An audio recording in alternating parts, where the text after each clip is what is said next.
इस समय की सबसे बड़ी ब्रेकिंग न्यूज। जी हां, पाकिस्तानी न्यूज चैनल ने दुनिया के सभी मुस्लिमों से इजराइल के खिलाफ जिहाद का किया बड़ा ऐलान खुल्लम खुल्ला और ये बोला कि हमारी कुरान के 9वें अध्याय में अल्लाह का यही संदेश है। जी आपको बता दें कि इजराइल और फिलिस्तीन के बीच जारी चल रहे संघर्ष के बीच पाकिस्तान के न्यूज चैनल यानी कि बोल न्यूज के नाम से एक पाकिस्तानी समाचार चैनल ने दुनिया भर के मुसलमानों से इजराइल के खिलाफ जिहाद करने का खुल्लम खुल्ला आह्वान कर दिया है। जी आपको बता दें कि इस कार्यक्रम को रविवार को यानी कि 16 मई को टाइम फॉर जिहाद इजराइल बनाम फिलिस्तीन शीर्षक से पाकिस्तान ने ऑन एयर किया था। पाकिस्तान ने यह बोला कि जब मैं आपसे बात कर रहा हूं तो दुनिया की सबसे बड़ी मानवीय त्रासदी इस समय चल रही है। इसके पहले कि मैं इसके बारे में आगे बात करूं, मैं आपको याद दिलाना चाहता हूं कि कुरान इन हालातों में मोमिनों को क्या करने की सलाह देता है। जी आपको बता दें कि पाकिस्तान ने यह बोला कि कुरान के 9वें अध्याय सूरह तौबा पर प्रकाश डालते हुए एंकर ने जिहाद करने की बात कर दी। आपको बता दें कि पाकिस्तान की एंकर ने इजरायली सेना बलों को इजराइल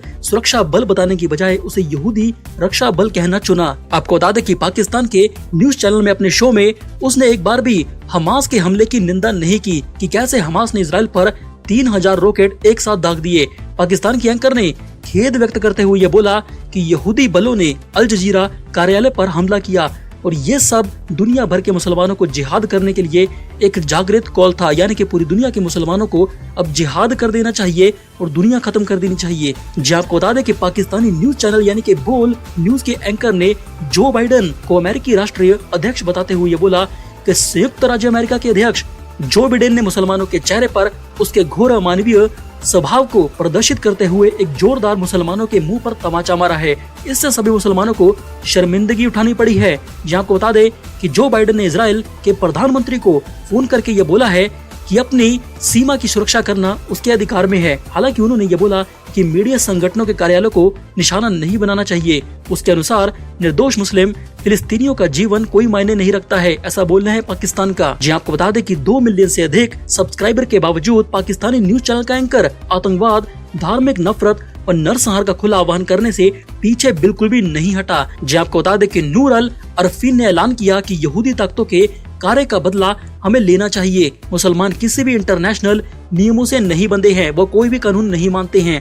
पाकिस्तान के न्यूज चैनलों में यहूदियों का विरोध अब सामान्य सी बात हो चुकी है, लेकिन बोल न्यूज के एंकर ने एक कदम आगे निकलकर अमेरिका के खिलाफ भी बोल दिया। आपको बता दें कि इजराइल पर 3000 रॉकेट दागने वाले फिलिस्तीन को अब इजराइल ने तबाह करने की कसम खा ली है, जिसे दुनिया के सभी मुस्लिम देश बौखला गए हैं और 57 मुस्लिम देशों ने एक मीटिंग करने की घोषणा भी की कि इजराइल को कैसे ठोका जाए। लेकिन अब इजराइल भी फिलिस्तीन को ठोकने में लगा हुआ है और उसने कसम खा ली है कि हम ये हमले बिल्कुल भी नहीं रोकेंगे। अगर आपको भी यही लगता है कि भारत को भी इजराइल की तरह आतंकी पाकिस्तान को ठोककर पीओके और चीन से अक्साई चीन वापस लेना चाहिए क्योंकि वह भारत की जमीन है, तो इस वीडियो को लाइक जरूर करें।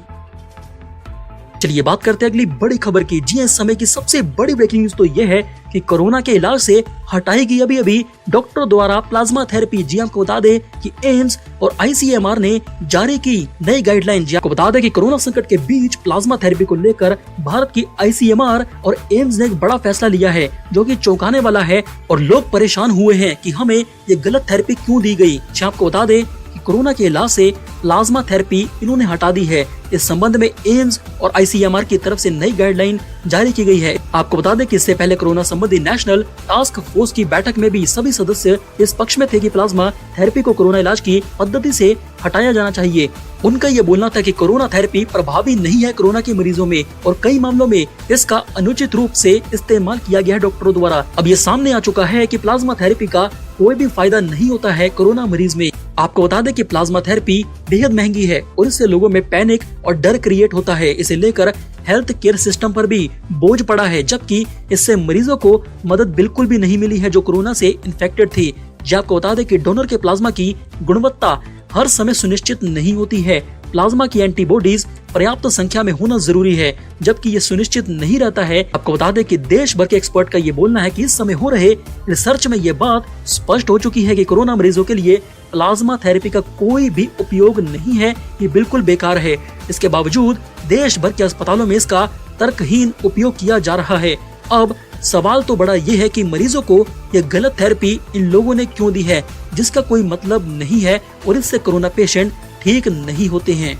चलिए बात करते हैं अगली बड़ी खबर की। जी हरियाणा के मेवात में भीड़ द्वारा आसिफ नाम के मुसलमान युवक की हत्या के बाद अब इस मामले पर सियासी बयानबाजी भी शुरू हो चुकी है। आपको बता दें कि सद्दुद्दीन ओवैसी ने मृत मुसलमान युवक को श्रद्धांजलि देते हुए हरियाणा की बीजेपी सरकार पर निशाना साधा है। सद्दुद्दीन ओवैसी ने आसिफ नाम के मुसलमान की मौत को लेकर ट्विटर पर ये लिखा, भड़काते हुए लोगों को कि अल्लाह आसिफ के परिवार को सब्र और शिफा दे। मुख्यमंत्री मनोहर लाल खट्टर चरमपंथी हिंदुत्ववादी, जी हां हिंदुत्ववादी आपके नियंत्रण से बाहर हो गए हैं, यानी कि ओवैसी बौखलाए हुए हैं। उन्होंने ये बोला कि आपके शासनकाल में, खट्टर के शासनकाल में ऐसे असभ्य जानवरों का हौसला बढ़ाया है, यानी कि हिंदुओं को जानवर कहने का प्रयास किया गया है, क्योंकि वे जानते हैं खट्टर कि उन्हें इसका परिणाम नहीं भुगतना होगा। गुंडों को गिरफ्तार करो और उन्हें न्याय दिलाओ, ऐसा बोलना है असदुद्दीन ओवैसी का। आपको बता दें कि 16 मई को रात के करीब 9 बजे हरियाणा के मेवात में 25 साल के मुसलमान युवक की भीड़ ने पीट कर हत्या कर दी थी, जिसके बाद इलाके में तनाव फैल गया। वारदात में शामिल हत्या आरोपी बदमाशों की गिरफ्तारी को लेकर ग्रामीणों ने सड़क जाम कर दी। जानकारी के मुताबिक मेवात का रहने वाला आसिफ नाम का युवक अपने 2 चचेरे भाइयों के साथ अपनी बहन के घर से वापस लौट रहा था। रास्ते में दूसरे युवकों के एक गुट ने उस पर हमला कर दिया और उसे लाठी और सरिये से बुरी तरह से पीटा। आसिफ के भाई और इस मामले के चश्मदीद राशिद के मुताबिक हमले में गांव के ही करीब 9 से 10 युवक शामिल थे और बाकी आरोपी आसपास के गांव के थे। आरोप तो ये भी लगाए जा रहे हैं कि आसिफ के साथ मारपीट के बाद गोली भी मारी गई है। अब बड़ा सवाल तो ये है कि जब हिंदुओं की मॉब लिंचिंग होती है तो वैसे जैसे लोग उनके लिए एक शब्द भी नहीं बोलते हैं, और आज ओवैसी इंसाफ की बातें ट्विटर पर लिख रहे हैं। मॉब लिंचिंग किसी की भी हो, ये बिल्कुल सरासर गलत है, ऐसा नहीं होना चाहिए। सभी को समान रूप से देखना चाहिए, क्योंकि जान हर इंसान की कीमती होती है, चाहे वो हिंदू हो या फिर मुसलमान। किसी के साथ भी ऐसा नहीं होना चाहिए। चलिए बात करते हैं अगली बड़ी खबर की। जी हां, स्वास्थ्य और परिवार कल्याण मंत्रालय ने हेल्थ केयर वर्कर और कोरोना वैक्सीन लेने वालों के लिए वैक्सीन के साइड इफेक्ट को लेकर एक एडवाइजरी जारी की है। जी हां, आपको बता दें, जिसमें लोगों द्वारा वैक्सीन लेने के बाद 20 दिनों के अंदर खून में थक्के जमने जैसे लक्षणों को पहचान करने की अपील तक कर दी गई है। जी हाँ, जो बड़े खतरे की घंटी साबित हो सकती है। जी हाँ, आपको बता दें कि हेल्थ मिनिस्ट्री ने भारत के लोगों को ये बोला है कि अगर वैक्सीन लेने के बाद उन्हें कोई गंभीर लक्षण उनकी बॉडी में नजर आते हैं तो नजदीक के वैक्सीनेशन सेंटर पर जाएं जहां उन्हें वैक्सीन लगाई गई है, और वहां पर तुरंत जाकर शिकायत दर्ज करवाएं कि उनके खून में थक्के जमने लगे हैं। आपको बता दें कि हेल्थ मिनिस्ट्री की ये एडवाइजरी विशेष रूप से उन लोगों के लिए है जिन्हें सीरम इंस्टीट्यूट यानी कि SII की कोविशील्ड, जी हाँ कोविशील्ड वैक्सीन दी जा रही है, क्योंकि एस्ट्राजेनेका की वैक्सीन कोविशील्ड से खून के थक्के जमने की खबरों पर कई देशों ने भी चिंता जताई है और कई देशों ने इसे बैन भी किया एस्ट्राजेनेका को। इसके मुख्य लक्षणों में सांस फूलना, छाती या फिर बदन में दर्द, कई पिन हेड के आकार के लाल धब्बे या इंजेक्शन लगाई गई जगह या दूसरी जगह में चोट के निशान, लगातार पेट दर्द शामिल हैं। इसके बाद अब लोग वैक्सीन से थोड़े थोड़े घबराने भी लगे हैं ऐसी खबरें सुनने के बाद। वहीं इससे भी बड़ी खबर तो ये भी है जो आपको जानना बेहद जरूरी है कि इंडियन मेडिकल एसोसिएशन के पूर्व राष्ट्रीय अध्यक्ष और हार्ट केयर फाउंडेशन के प्रमुख एवं पद्मश्री, जी हां पद्मश्री डॉक्टर KK अग्रवाल का कोरोना संक्रमण के कारण ही निधन हो चुका है। आपको बता दें कि डॉक्टर KK अग्रवाल पिछले कई दिनों से एम्स के ट्रॉमा सेंटर में भर्ती थे।